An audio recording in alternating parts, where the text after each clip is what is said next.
The next thing I'm going to demonstrate is how to do an exploded view drawing. So we're going to have an exploded puzzle cube shown as a drawing file with parts list and balloons. So I'm going to go into Inventor.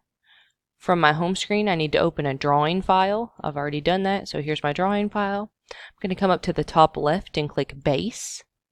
And then I'm going to search and find that video that I just did in the last step. I named mine Animation, and you can see all my puzzle pieces here. I'm going to go ahead and hit Open. I'm going to hit OK. If you look right now, it's very small. The scale is 1/2. I'm going to go ahead and make that at least a little bit bigger. I'm going to click and drag, see how well it fits on a page. So it looks like for me a 2:1 is about correct. I'm going to go ahead and click Shaded. I want those parts to stay in color. And I'm going to hit OK. Okay, so there are my parts looking all colorful. Now I'm going to go under Annotate. Okay, and I'm going to do a parts list. I'm going to do a parts list and it's saying, where do you want to pull this parts list from? I'm going to get that parts list from my initial assembly. And I'm going to hit OK and OK. And then I'm going to just click to place that. If you zoom in, it's just telling you your parts. So I have item 1, I have one of them. That's my blue part, purple part, red part.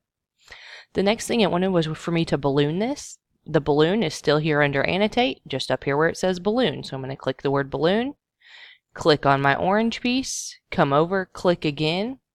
I'm going to right click to hit continue for it to place that number.